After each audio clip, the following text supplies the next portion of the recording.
Welcome to the Book Binge. I'm your host King Crusoe, but you can call me KC, and in today's video we are completing what I started last Thursday, doing the novel portion of my 2024 reading tier list. This is part 2 of 2 for this, even though next week will be a part 3, but that'll be a separate tier list covering the novellas and short stories that I read in 2024. For now, let's just flip right on over to the desktop, starting with where I'm at so far with the tier list. I haven't really looked at these deeply to change stuff around if I feel like I need to, but the rest of this video is going to be talking about the rest of these books that you see down here. So let's just go ahead and get started with the first book for today's part of the tier list.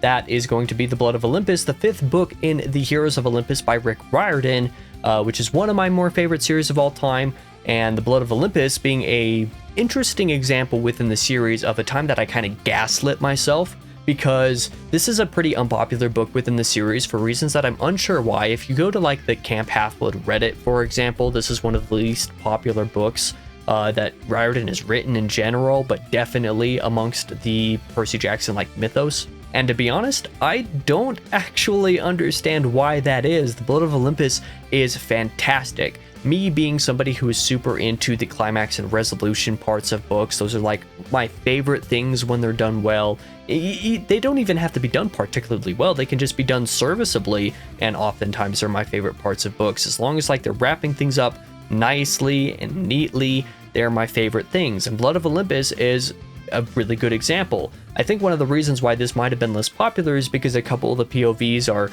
a couple of the less popular characters within the series. Again, characters that I think are unpopular for unwarranted reasons, and the decision to keep Annabeth and Percy as basically the two main characters of like books 3 and 4 basically, not POV characters in this book, and explore kind of and instead kind of explore what they're going through different eyes, was a decision that I respected. There's the fact that one of the storylines that was going on in this book did not have any pre-established POVs going with it, so characters that existed in the book but were not POVs up to that point were made POVs in this book, which was a bold move that I respected. And overall, I really liked the climax. As far as Rick Riordan is concerned, Blood of Olympus is basically the cream of the crop for me. It's kind of hard to reach the cream of the crop in general when you're this kind of author writing this kind of stuff, but quite frankly, I don't think you have to be high art, I don't think you have to be literature to be cream of the crop. Blood of Olympus is great, I really enjoyed it, and I highly recommend it to anybody who wants to know what good YA is all about. Sutri by Cormac McCarthy is next, which is certifiably one of the most average books that I've ever read in my entire life. I'm going to go ahead and put this like here, right about maybe, yeah, let's go ahead and put this like in between Stolen Skies and Rage. I think Stolen Skies is above average, and I think Rage is like right around average, but Sutri is like the most average book I have ever read in my life, in that like there's a lot of great things about it, there's several not as great things about it, and then there's a lot of stuff in it that's like, yeah, this is a book that exists. If you really only took the great stuff in this book, you'd have a much shorter book, but maybe that would be a good thing, because Sutri is by far McCarthy's longest novel, and I don't think it fully needed all of that page time personally. Like, it was okay to follow, I enjoyed reading it, I enjoyed listening to the audiobook, I should say, but as far as like any impact that it had, it didn't really have any. Not an outright bad book, but not anything that I would say is like better than just like, yeah, it's a book that exists. Next up is going to be New Spring, the prequel in The Wheel of Time, which I read following Fires of Heaven, so that was the placement that I put for that series. This book is kind of underrated, and I actually mean that in the way that I mean it. That is, that people think that this is like one of the weakest books in the series, maybe mostly on account of it not having to do directly with the series, but like, it's pretty good. The time period that it is set in makes perfect sense for the setting of this book. I really liked the main characters of this book. I think it's really great. I liked what it was exploring, and I enjoyed New Spring enough that I really, really, really wish that we had gotten the rest of this prequel. Like, really, this was like the first and I think 3 planned prequel stories for The Wheel of Time. If Robert Jordan had been able to finish this series and then also finish these prequels, I would have loved to have more of those prequels. They're amazing. Really, really good this book was, and I really wish we had gotten to see more. I'm going to stick this in pretty dang good, probably right about there. I think it's an underrated book, and people make way too much of a fuss about a dress shopping chapter, which is actually plot relevant. Actually, it's not just a stupid chapter, it is plot relevant, and it is fun. There we go. That's all I need to say about that. Next up is The Road, which, I did do this first. The Road is the first book by Cormac McCarthy that I ever read, but then I reread it this year, close to the end of my journey. But instead of doing this eyeball only like I did the first time, I did this one immersive reading, doing a mix between immersive and then audio only, the way that I experienced all the rest of McCarthy's work. I felt like it was only fair to give this the chance that it deserved by experiencing it in the same way and in the same medium as I did all the other ones. That's what motivated the reread. And I gotta say, I did not hate it as much as I did the first time. Like, I thought that the book was okay. I'm still gonna put it here in better luck next time because I still didn't particularly like it. But again, I didn't hate it nearly as much the second time around. There were a couple moments that felt a little bit more emotionally poignant as a result of the audio. And the dialogue was not as insufferable because of the audio, so I kind of have to give it props for that. But again, still not my favorite book. It's just kind of eh. There's a few good moments, but mostly I'm just kind of eh about it. That's where I stand. Blood Meridian, however, goes at the very bottom for all intents and purposes. Blood Meridian is so far below, it's on its own tier for me. I just don't like it very much. Conversely, No Country for Old Men, I decided to reread at the very end of my McCarthy journey so that I could end it on a positive note because I kind of anticipated that I wouldn't like Blood Meridian very much. I didn't think I would hate it as much as I did, and I was actually pretty hopeful after the first few chapters were pretty good, but that's besides the point. No Country for Old Men, like I said earlier, was a book that I initially gave 5 stars to, even though I brought it down to 4 stars again after the fact. I put it back up to 5 stars after the reread because it truly deserved to actually be there. I'm going to put this...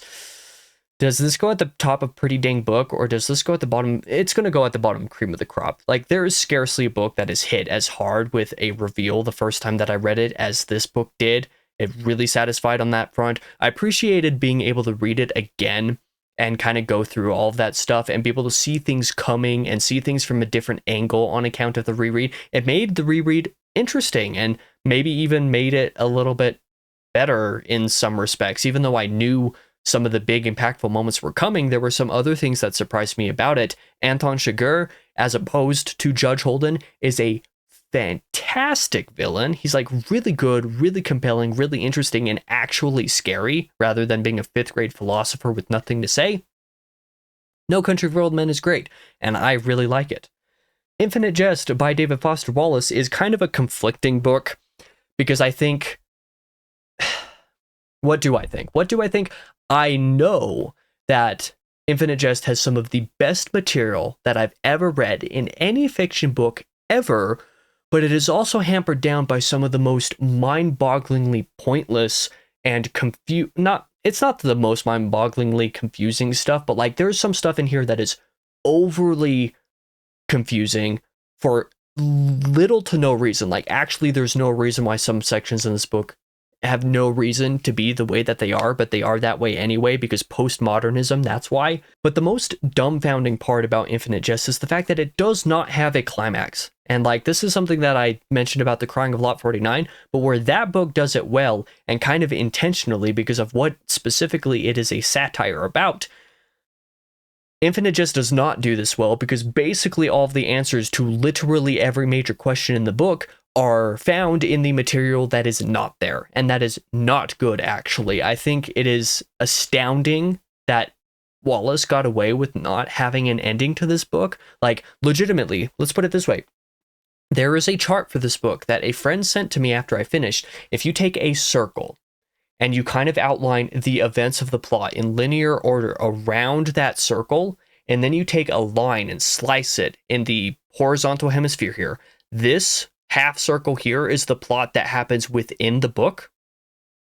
This is what happens not in the book, or merely is suggested in certain parts of the beginning of the book. So stuff that you're not going to remember after you've finished, unless you specifically go through and reread the first 3 to 7 chapters or something like that. That is not a great way to write a book, actually, and again, is only that way because postmodernism.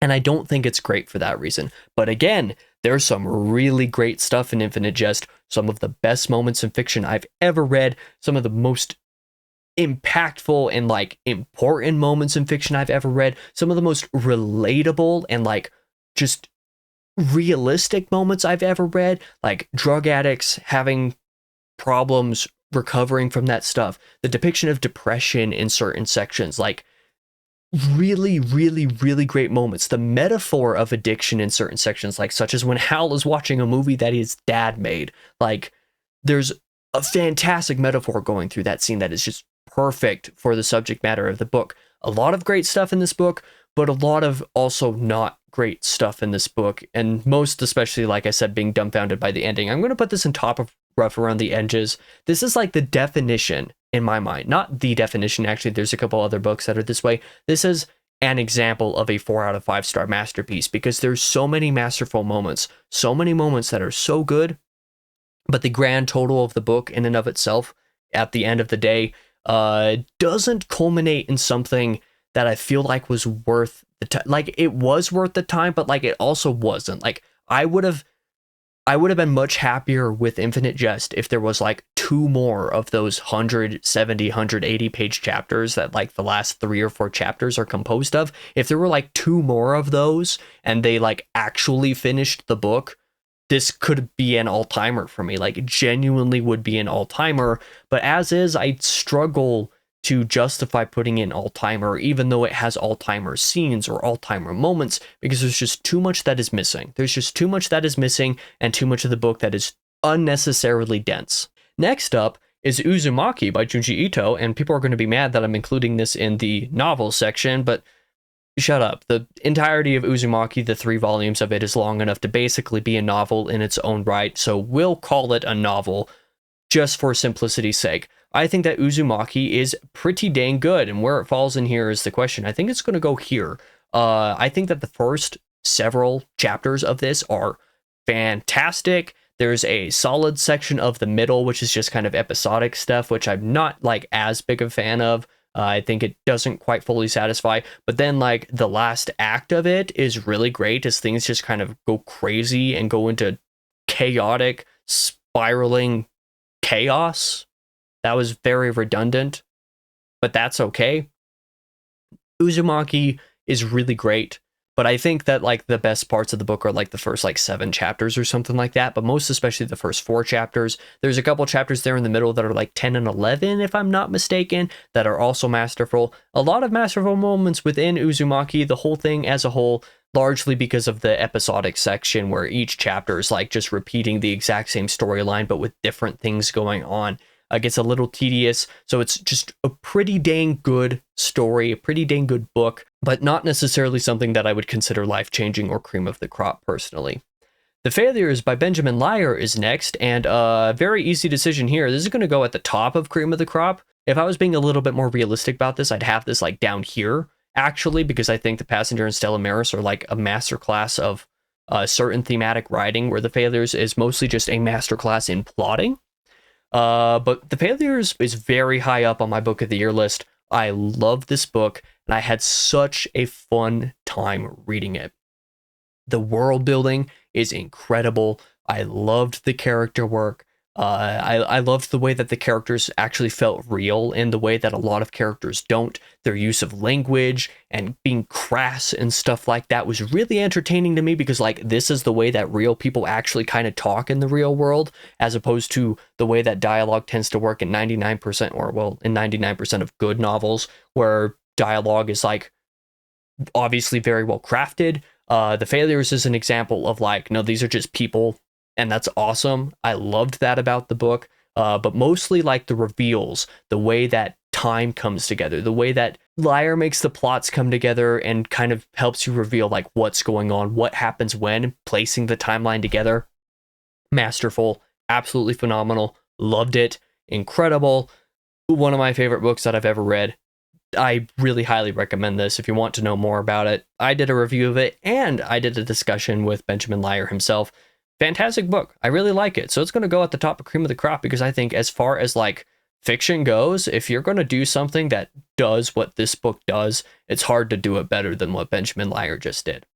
Next up is Tales of the Sun Eater Volume 4 with a very crude mock-up that I made because the official cover art for it at the time that I'm recording this, and probably at the time that it's releasing, has not been revealed yet. So I'm not going to post that, obviously, because that would be very inappropriate of me. I copy-edited Tales of the Sun Eater Volume 4, and so I read that over the course of 2024, and it was pretty good. It is not my favorite Tales volume, however. I'm not sure where it would fall on that ranking between the four of them, but it doesn't exceed Volume 3 for me. There's very good stuff here. There's 2 or 3 novelettes in here. There's one story at the end, which is something very different and which is great, and I think that a lot of people are going to be super hyped by. I was super hyped by it. Generally speaking, I think it's good, but a couple of the stories having been released already, a couple of the other stories being released in other editions of the series. If you happen to be on the Murdered Son from Anderida, you get a story that is included in here. If you got the Diamond edition of Empire of Silence, you got a story that is included in here. 2 of the other stories, like I said, are already in, have already been published previously elsewhere, and thus a lot of fans at this point in time have already read them. And then the last story is the first original story, otherwise that hasn't been published anywhere. I think Tales of the Sun Eater is pretty dang good, but I wouldn't necessarily say that it's my favorite amongst Sun Eater related material. It's good, but it's not Tales of the Sun Eater Volume 3 levels of good. Next up is Stephen King's Night Shift, which is a fantastic short story collection. If you want more if you want to know more about my opinions about the short stories themselves, because I kind of like go into each individual story and kind of like briefly discuss my thoughts on them, I did a Goodreads and video review of those that kind of go into that. But this collection is great. I'm going to go ahead and stick this in, like, does this deserve to go in cream of the crop? Does it? I don't know if it does. The fact that the Lawnmower Man exists kind of keeps it from going into the cream of the crop. There's a handful of stories that I don't like as much or that I think are weaker, but there's so many stories in here that are really good for various different types of reasons. Alone makes this thing worth reading. If you're not a huge fan of King, I think that reading his short story collection, Night Shift, is worth doing, because King in his short form and in his long form are kind of different beasts. A lot of people I know who don't love King in his long form kind of like him in his shorter form. So, like, this is a very great way to get some of his horror stuff that is still in that short form. That's really great. A lot of fantastic stories in here. There were a couple like 6 out of 5 stories in Night Shift that I just absolutely adored. Overall, I thought it was a great collection. It would go in cream of the crop if Lawnmower Man didn't exist. Or, yeah. It would go in cream of the crop if Lawnmower Man didn't exist, because that story, the epitome of terrible, like the literal definition of terrible in the dictionary, is The Lawnmower Man by Stephen King. I wish I could erase that story from my memory. The West Passage by Jared Pekacek, if I'm pronouncing that last name right, I think I am, it was an interesting book, we'll say. The visual element of the novel is really cool, which means that it being a novel doesn't actually do it service. I think, in short, The West Passage would be a better book if it was not a book and if it was instead a movie. I'm going to put this at the bottom of Rough Around the Edges, because I like what this is doing. I like a lot of the ideas, but unfortunately I think almost all of the ideas, a lot of what's going on here, would be better served as being an animated film. If you just look at the cover art on here, which is really beautiful, really gorgeous, if you made this an animated film and kind of took a lot of those ideas, expanded it a little bit. Like, if you wanted this to be written, it would have to be like 3 times as long in order for it to do itself justice, like the true justice it deserves. But I think this would do better in an animated film medium. So it's really held back by the fact that it is a novel, which is super unfortunate, because I love a lot of the ideas in there. In fact, I love the ideas enough that I'm going to say I will check out whatever Jared Pekacek writes next, because he's on the right track. He's on the right track. Just this first execution wasn't quite it for me. What was quite it for me, however, was Valor by John Gwynne, which I'm going to put in cream of the crop. In fact, I think I'm going to put this like below Fires of Heaven even. 14 months, I think it was 14 months after I finished reading Malice, which I was supremely mixed on. I thought it had a lot of potential, but I didn't particularly like it overall. I finally read Valor in September of 2024, and it blew my socks off. Fantastic book. Absolutely loved it. Basically had no complaints about it. Like, I didn't have any super major complaints about it. I read like 650 pages in 1 week. For me, that kind of thing is mostly unheard of. It's not a thing that really happens. Super fast paced. Basically, all of my criticisms of the first book were fixed in this one. I had very few reservations about it going into the rest of the series. Just a fantastic book. Very, very, very good. Definitely cream of the crop. I know I know there are a lot of people who, like, I'm friends with on Discord, for example, who don't really like John Gwynne. I don't really care. Valor is fantastic. Next up, we're going to have a controversial take, and that is including like monster in novels. The way that I'm including this in the novel section for simplicity's sake is I'm doing the longer, let's just say the larger, broader arcs of the series as novels in and of themselves. So that would mean that like volume 1 here is the first arc of the series, which I think is brilliant, very good, very emotionally poignant, even though there are some characters that look and appear and behave like caricatures. Everything that is in here is fantastic masterclass of storytelling in general. The next arc is basically volumes 2 and 3. There's a little bit of stuff going on where the last couple chapters of volume 3 are actually the next arc after that. But volumes 2 and 3 I'm going to include as the next arc. I think these are pretty dang good, but substantially weaker as a result of a more episodic approach to what's going on in there. Let's go ahead and put these here, actually. I really like several moments within this second arc, the second major arc of the series, but as a result of being a lot of really episodic stuff, jumping back and forth between things, in between the really powerful, the really good, the really, like I said, powerful moments, there was also a lot of stuff that was like, okay, can we kind of get to the point here? Like, where are we actually going? So it takes a little bit to actually hit its stride. So that's where the second arc of Monster is going to exist. For what it's worth, I think volume 3 in general might be consistently better than volume 2. I think, but I'm including them this way because it's just one arc, so it's okay. Lord of Chaos by Robert Jordan is book 6 in the Wheel of Time, and this does not go in cream of the crop, actually. This, alongside The Shadow Rising, I think is a little bit overrated as far as Wheel of Time goes. Not the ending of it, though. The ending of this book is just as phenomenal as people said, and that was somebody going into it really dubious about that. But in general, I think Lord of Chaos starts to show a little bit of the bloat that people complain about Robert Jordan's prose, where I previously did not have any issues with it. Even in The Shadow Rising, I didn't really have that much issue with bloat. I more had an issue with it kind of meandering and not really knowing what it was doing, and like it did know, but anyway, this isn't about The Shadow Rising. This is about the Lord of Chaos, or rather Lord of Chaos. I think Lord of Chaos is solid. I think it is good. I think the first third of it is amongst the better opening acts of the series. I think the climax is amongst the best climaxes of the series, so up there with Fires of Heaven and The Dragon Reborn for me. But the overall book as a whole, as a result of kind of feeling bloated and the structure of it just feeling off to the point where like the last third of the book felt like the first third of any other Wheel of Time book, just the way that it was structured up until the last like 3 or 4 chapters where it was finally like, okay, yeah, actually here's the climax all of a sudden. There's aspects about it that aren't my favorite. Let's go ahead and put this at the very bottom of, will it go at the bottom?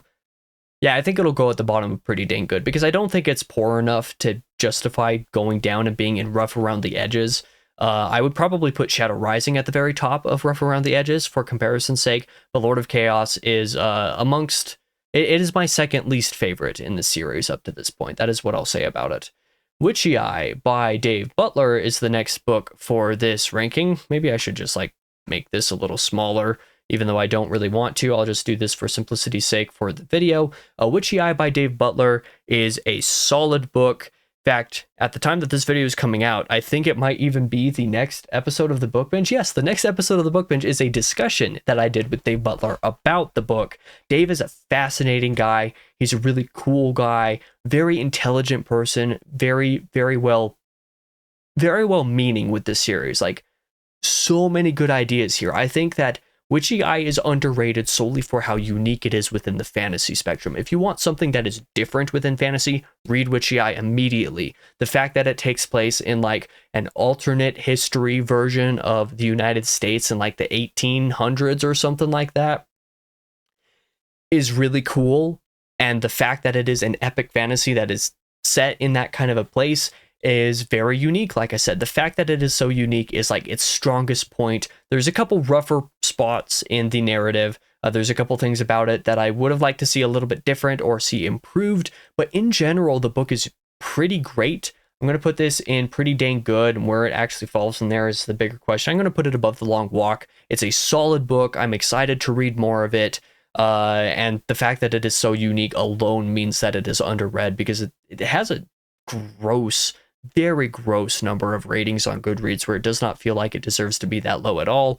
I'm actually going to go ahead and move my face cam real quick to the bottom over here, make it a little bit bigger so that you can continue to see the books that I place in here if I continue to put stuff in pretty dang good.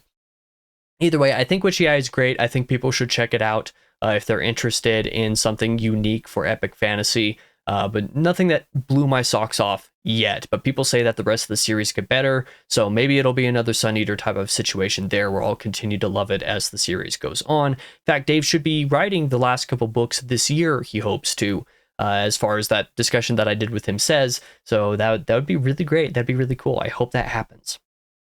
Next up is book 3 of The Faithful and the Fallen by John Gwynne Ruin, which I think is a little bit of a step down from Valor. There's a lot of stuff about it that I think is on the same level, or maybe even better than Valor, but there's a couple things that I also just kind of took a little bit personally and didn't really like a lot. The very end features a twist in regards to the Holy War aspect of the series that I did not like at all, and that alone kind of bothered me. There's also a couple other aspects about how and where the very ending of the book occurs, and a sort of, we'll say, a fake out that occurs at the very end of the book that I didn't really appreciate too much, and that I don't think actually is very compelling or convincing in any regard. Like, I guessed that it was a fake out the moment that it happened, and so it didn't really impact me very much. It doesn't seem like it was a very compelling choice to do, except for the publishing scheme. Like, if you're reading these books once a year as they're coming out, I could see that working, but given any form of reading them closer together than that, it didn't really work for me. So like, there's two aspects to the ending that didn't work, and because endings of books are what I tend to like the most, I'm gonna put this in pretty dang good. It's gonna be at like basically the top of pretty dang good. I really liked it, but overall there were a couple aspects that I was disappointed by. A Canticle for Leibowitz is one of the very few classic sci-fi books that I have read.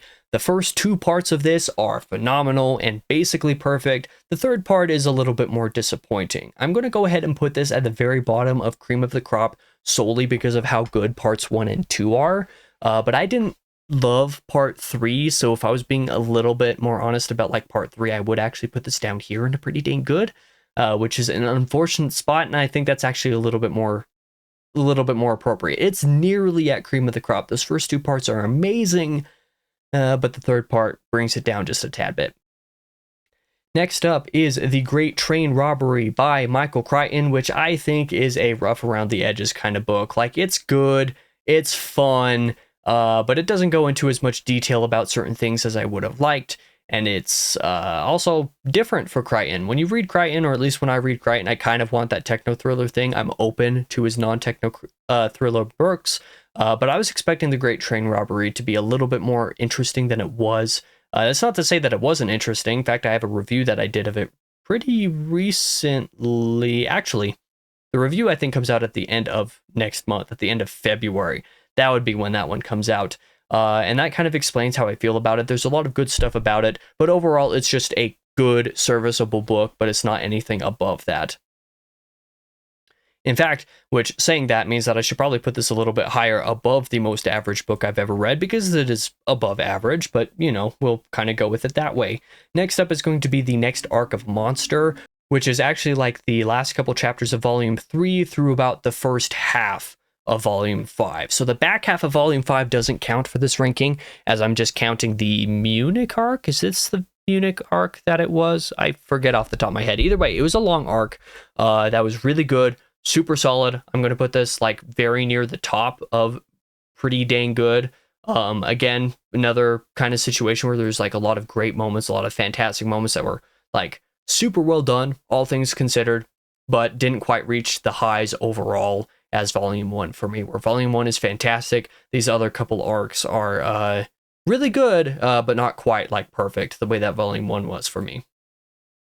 Wrath by John Gwynne, the fourth book in The Faithful and the Fallen, is another situation that's kind of like Ruin, where there's a couple things that disappointed me or bothered me, couple things that I really liked. Where these two actually fall in relation to each other is actually a very, very complicated question for me, where Ruin has like a couple specific things that bothered me, where everything else was great. Wrath has like a solid handful of very small things that bothered me, but the things that I loved about it, I really loved. First of all, Ruin went very slow reading for me. It took me like 3 weeks to read as opposed to the 1 week that it took to read Valor, so that like kind of hampered my pace going through it a lot. Wrath took me about 2 weeks, with 1 week of that being basically the climax on account of being busy, but generally I read Wrath about as fast as Valor, so in that way I feel like I was enjoying Wrath more actively than I was enjoying Ruin, like while I was reading. But I think it's hard to rank these two, because I think Ruin is probably better, because there's only a couple things that bothered me, and more because of personal taste and not because of like how they were actually done in the book itself, as opposed to Wrath, where there was a handful of things where basically I think there's not enough resolution for a lot of stuff, and I think there's a couple storylines that are missing, like scenes basically. But because of how fast I was reading through Wrath and how much I was enjoying it while I was reading, I'm going to put Wrath above Ruin for now, but these two are genuinely just a toss-up.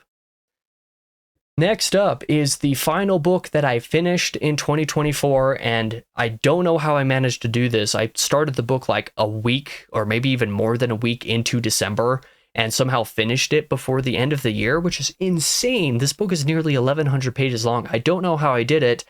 Pillars of the Earth is cream of the crop. Whether that's like above Passenger and Stella Maris or below, I don't know. I guess I'll put it above for now, because I think it is great. If you like historical fiction, this is a great book, even though it is written in a little bit more of a modern voice. I think that's okay. I'm having trouble kind of thinking of what to say even about this book at this point. I haven't even written my Goodreads review for it yet at the time that I'm recording this video, but I think what I'm going to say is Pillars of the Earth a popcorn book? Sure, I could see people calling it a popcorn book and understand why they would say that.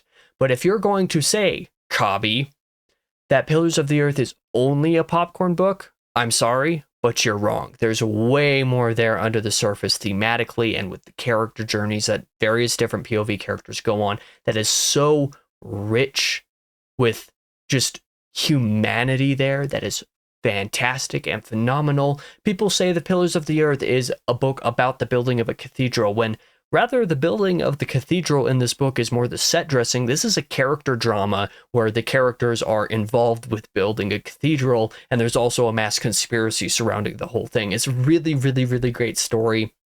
I underestimated this one. I was dubious going into it. I was like, it was another situation like The Shining by Stephen King, where I kind of went into it thinking, well, it can't be as good as people say, right? Like, it cannot possibly be that good. And then I came out of it at the end thinking, no, it was actually that good. And in fact, it might actually even be better than people say it is. I absolutely loved Pillars of the Earth. It was great. The last book on the tier list here, however, is We Who Wrestle with God by Jordan B. Peterson, which I have not finished reading yet, so I can't really rank it in accordance with anything else on here. Also because it's nonfiction, so it's kind of a different book entirely, but it's going to go in not enough time because I haven't finished it yet. Instead, that will end up in next year's tier list videos. So yeah, this looks like the tier list for the novels for 2024 for now. And I'm not actually sure if there's too many changes that I want to make here. I think I'm going to put Crying of Lot 49 actually above Ruin and Wrath. I'm going to put Night Shift probably below Crying of Lot 49. I'm going to go ahead and put Tales of the Sun Eater Volume 4 probably below. It's going to go with Witchy Eye, basically. These two are basically interchangeable here. I'm gonna go ahead and put the long. Actually, no. I think that works. Where that is, I think most of these other things are relatively appropriate. There's a surprising amount of things up here. Like there's books that I think are really good that have a lot of really good stuff here in Rough Around the Edges. But then there's a bunch of books that are a little bit more average. I'm gonna go ahead and put Rage actually above Sutri. The West Passage shouldn't be below Sutri though, just on account of how unique it is, how interesting the ideas are. I'm gonna go ahead and put this one above Sutri actually. Sutri is just gonna go at the bottom of Rough Around the Edges actually. Like, I think that's appropriate. Like these two are gonna be interchangeable down here. I think that works out. I think this bottom tier is actually pretty decently ranked at the moment. And the top tier, I think for fairness sake, I ought to put Passenger and Stella Maris at the top of Cream of the Crop, but it doesn't really matter. These like four are all like right at the very top of the list. Anna Karenina is probably going to go down a spot. Actually, no, I think these two are good where they are. All of these are good where they are. No Country for Old Men is going to go at the bottom there. Volume, honestly, like I think I like the list here. This is where I'm just going to end things. I think this is where it's gonna exist. Sorry to all the people who I made mad with this video, but that's how it's going to go. That's how it's always going to be with tier lists and that kind of stuff. But thank you for watching this video.